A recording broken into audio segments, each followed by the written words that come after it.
हाँ hello good morning बच्चों। तो आज चलिए हम लोग बात करने वाले हैं, टॉपिक से आपको पता चल गया होगा, मैट्रिक की कॉपी। बहुत गजब की कारनामा आप लोगों को देखने को मिला मैट्रिक की कॉपी में। हमारे बच्चे आते हैं एग्ज़ाम दे करके और कहते हैं कि मैंने बहुत अच्छा लिखा है, सारे प्रश्नों का उत्तर लिखा है, सब कुछ लिखा है, फिर भी आपका नंबर कम क्यों हो जाता है? क्यों ऐसा होता है समस्या? क्यों आपकी कॉपी चेक करने में परेशानी होती है?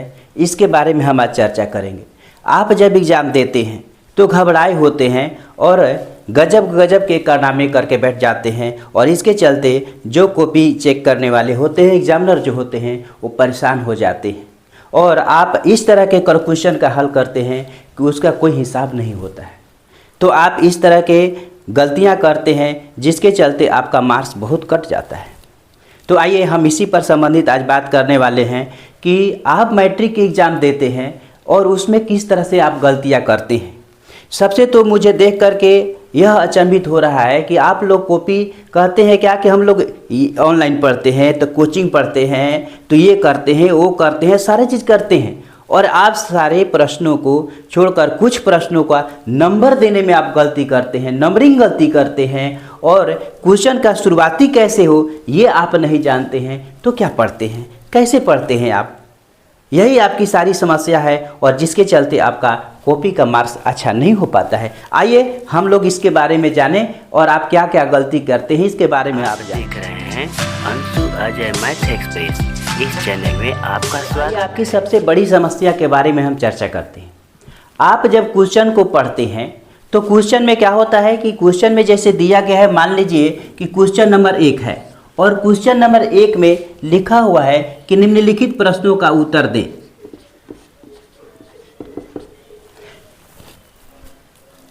तो देखिए आपकी सबसे बड़ी समस्या होती है क्या कि आप जब देखते हैं कि लिखा हुआ है कि निम्नलिखित प्रश्नों का उत्तर दें, और इस निम्नलिखित प्रश्नों के उत्तर में मान लीजिए सपोज दैट यहाँ पर लिखा है कि A B C D E और 5 यहाँ पर प्रश्न है और पांचों प्रश्न का आपको उत्तर देना है। तो आप क्या करते हैं, क्या समस्या होती है आपको देने में, ये जानिए।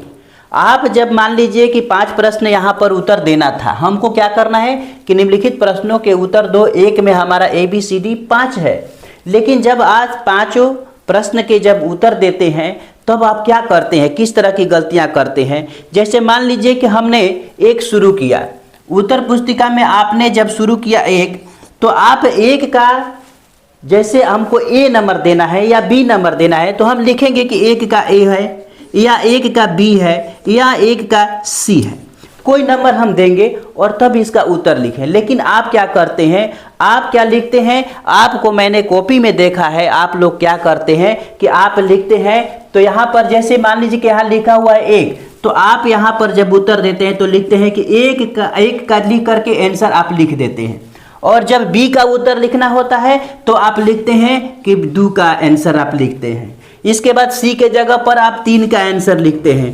अब बताइए कि जो एग्जामिनर है, चेक करने वाला है, वो कॉपी जब चेक करेगा तो वह एक का A चेक करेगा कि B चेक करेगा कि C चेक करेगा? आप ही बताइए कि कौन सा क्वेश्चन का हल वो चेक करे।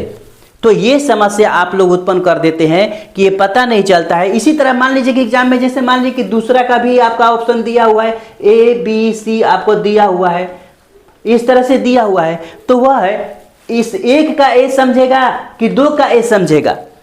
ये समस्या आप लोग खड़े कर देते हैं। ये समस्या के चलते क्या होता है कि आपके मार्क्स कट जाते हैं।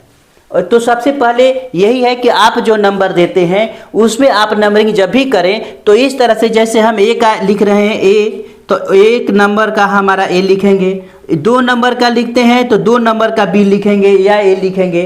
तो सबसे पहले आप क्वेश्चन को आंसर देते समय उसका नंबरिंग करें, नंबरिंग सही करें। A का जो अक्षर आपका क्वेश्चन पेपर में है कि A है B है, तो उस प्रश्न का आंसर आप दीजिए। अब सीधे आप A B C भी लिख देंगे तो भी गलत है। तो इस तरह से नंबरिंग को आप उल्टा और अपने स्तर से पलट करके लिखने की कोशिश न करें, अन्यथा आपके प्रश्नों का जवाब गलत माना जाएगा। दूसरी समस्या जो है उस पर हम लोग चर्चा करते हैं। तो चलिए यहाँ पर आप समस्या के बारे में ये है कि जब आपके पास कोई क्वेश्चन पेपर मिला है क्वेश्चन पेपर को आपको हल करना है, जवाब देना है। मान लीजिए कि हमने यही लिया कि निम्नलिखित प्रश्नों का हल करें, और यहाँ पर ए में मान लीजिए कि कोई एक क्वेश्चन दिया हुआ है, या मान लीजिए कि पोएम का कोई क्वेश्चन दिया है, पोएम का लाइन लिखा है, उसका भावार्थ लिखना है, या मान लीजिए कि मैथ का क्वेश्चन है, तो मान लीजिए कि क्वेश्चन है यहाँ पर, मान लीजिए कि आयत से संबंधित क्वेश्चन है, या वृत्त से संबंधित क्वेश्चन है, या कोई भी मतलब क्वेश्चन है, या एपीजीपी का है, तो यहाँ पर कोई क्वेश्चन है। और जब आप आंसर लिखते हैं तो यहाँ पर स्पष्ट रूप से आप यहाँ पर सबसे पहले 1 नंबर का निम्नलिखित प्रश्नों का उत्तर दे लिखें। इसके बाद में यहाँ पर जो दिया गया है तो गिवन जरूर लिखें कि गिवन में क्या है। तो गिवन यहाँ पर आप लिखिए। गिवन लिखने के बाद में यहाँ पर आपको क्या क्या दिया गया है यहाँ पर लिख लीजिए। लिखने के बाद में आप जब यहाँ से चालू करें तो आप अपने प्रश्नों का आंसर यहाँ से चालू करें। इस तरह से आप अगर हल करते हैं सारे क्वेश्चन को तो कहीं समस्या नहीं होगी। मान लीजिए इसके बाद आप चलते हैं तो क्वेश्चन नंबर आपका नेक्स्ट आता है। तो मान लीजिए कि आप ए का ही अब चाहते हैं कि हम बी नहीं दें, बी नंबर हम नहीं दें, हमको सी देना है। तो आप अवश्य रूप से यहाँ पर 1 नंबर दे करके यहाँ पर सी नंबर दे करके और इसके बाद गिवन लिखें, और गिवन लिखने के बाद आप यहाँ से हल करना शुरू करें। तो यहाँ पर इस तरह से अगर आप क्वेश्चन को नंबरिंग करते हैं और जो क्वेश्चन में दिया गया है उसको डिटेल आप लिखते हैं, ये नहीं कि प्रश्न उतार दें। डिटेल का मतलब ये नहीं होगा पूरा हम प्रश्न उतार दें। गिवन जो उसका मुख्य पॉइंट है उसको हम लोग उसमें से निकाल लेंगे और इसके बाद में उसका हम हल करके जो भी होगा यहाँ से हम सोल्यूशन करके हल करके हम इसको आंसर देंगे। तो यहाँ पर देखिए बच्चों, सबसे बड़ी चीज़ है कि आपको मैट्रिक के एग्ज़ाम में सावधानी रखना जरूरी है, क्योंकि मैट्रिक के एग्ज़ाम की कॉपी को मैंने देखा, आपको बहुत सारे बच्चे के पास ऐसी कॉपियाँ मिल रही है कि उसका कोई हिसाब नहीं है। मुझे बहुत दुखपूर्वक ये वीडियो, एक छोटा सा वीडियो आपको बनाना पड़ा। तो इस प्रकार से अगर आपको मैट्रिक एग्ज़ाम देने के मैट्रिक के नंबरिंग यानी क्वेश्चन का नंबरिंग देने के बारे में अगर आपको जानकारी हुई है और मेरी वीडियो पर पहली बार आप आए हुए हैं तो मेरे चैनल को सब्सक्राइब करें, मेरी बातों को पालन करें, और आगे बढ़ने के लिए नई नई ट्रिक्स और नए नए मेथड सीखने के लिए लाइक और मेरे वीडियो को शेयर भी जरूर करें अपने दोस्तों के बीच। मैट्रिक की कॉपी की और भी विशेष जानकारी और आपको दी जाएगी।